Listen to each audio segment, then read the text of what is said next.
Welcome back to Playing Catch Up episode 15, where we catch you up on what you missed in South Florida sports over the last few days. I'm your host today, Kylie Rae Wang, and I'm feeling a little cocky. Now, there's a good reason to feel cocky. The Heat are up 3-1 in their Eastern Conference Final Series versus the Boston Celtics. And what a game 4 it was just a couple of nights ago when the Heat won 112-109. Tyler Herro, the rookie, 20 years old with 37 points. He's the only 20-year-old to have more than 37 points in a playoff game besides Magic Johnson. He was 14 for 21 field goals and 50% on three-pointers. Just an amazing game for the rookie. I mean, any other night he would head out to South Beach and have the night of his life. Unfortunately, now he's in the bubble, so he's just probably going to head back to his hotel room and have a Nutri-Grain bar. But for now, the Heat are up 3-1. They had three other solid scorers in that game, and Jimmy Butler, who had 24 points, and Goran Dragic, who had 22 points, and Bam Adebayo with 20 points and 12 rebounds. And they're going to play again tonight at 8:30 on ESPN. The Heat lead that series once again 3-1, which means if they win tonight, they're moving on to the NBA Finals, likely versus the LA Lakers, who are also up 3-1 over the Denver Nuggets out in the West. Now, the Marlins are feeling pretty cocky a few days ago, and that's kind of come down a little bit. They finished their 4-game series versus the Braves yesterday. They only won that last game 4-2, but now they've got a 3-game series to end the regular season versus the Yankees coming up. That starts tonight at 7. The regular season does end on Sunday, and the Marlins are still in contention for a playoff spot. They're at just over 500 and second place in the NL East as of now. Now, their magic number is 2. To make playoffs, but there's still a few ways that they can make it.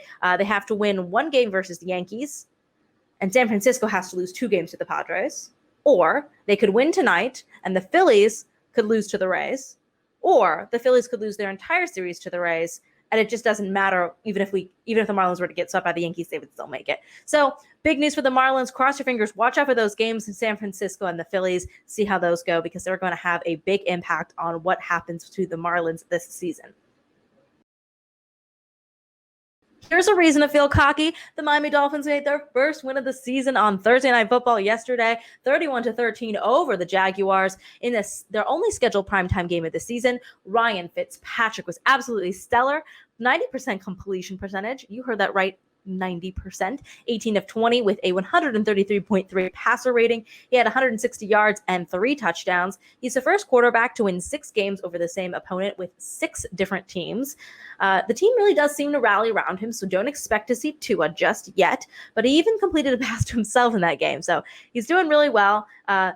Obviously, this was the first W of the season for Miami. They had previously lost divisional games to the Patriots and Bills, but it was Miami's first double-digit win in 39 games. So, yay for the Dolphins. They scored touchdowns on their first 3 drives, which is the first time that's happened since, I think, 2011, possibly ever. The Jags had 2 turnovers, and the Dolphins will be looking ahead to their next game, Seahawks at Dolphins, Hard Rock Stadium, Sunday at 1. Inter Miami is the only team in South Florida not on the cocky train. They lost to the New York Red Bulls 4-1 on Wednesday. Their only goal came from Juan Agudelo. New York had 2 penalty kicks, which they both made. Hopefully, Inter Miami is going to improve their play with the addition of Gonzalo Higuain, who is officially on the team's roster and training with the team. He hasn't yet played a game, but it's looking like he may soon. We're waiting to hear back on his visa, and hopefully when he does, Inter Miami will start to win some games. Their next game is on Sunday at 7:30 p.m. versus Philadelphia right here at home in Miami.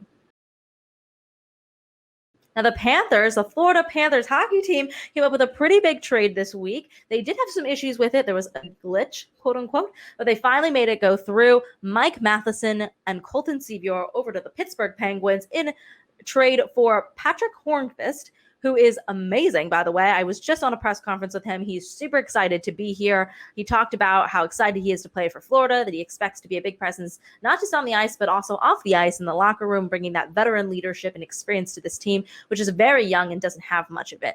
Hornqvist is a 33-year-old vet. He has championship experience, which is something obviously the Cats desperately need. He's used to playing net front, which is also something the Cats desperately need, especially on the power play.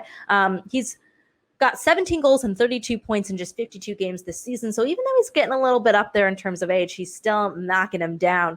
Matheson's contract was absolutely ridiculous. He signed an 8-year deal in 2017. So I'm sure the team was just kind of glad to have that taken off their backs. The Panthers have tried everything with him. They tried him at forward. They tried him at defenseman. He was underwhelming on both sides of the puck. So they get rid of the Mike Matheson contract and add a superstar veteran to their team. It's looking like the next season could be really good under the leadership of Bill Zito. That's all we've got for you today. Thank you so much for checking in with us on Playing Catch Up. Make sure you catch us up on Monday when Tamara and I will give you the update on everything you missed over the weekend. And have a good one, guys.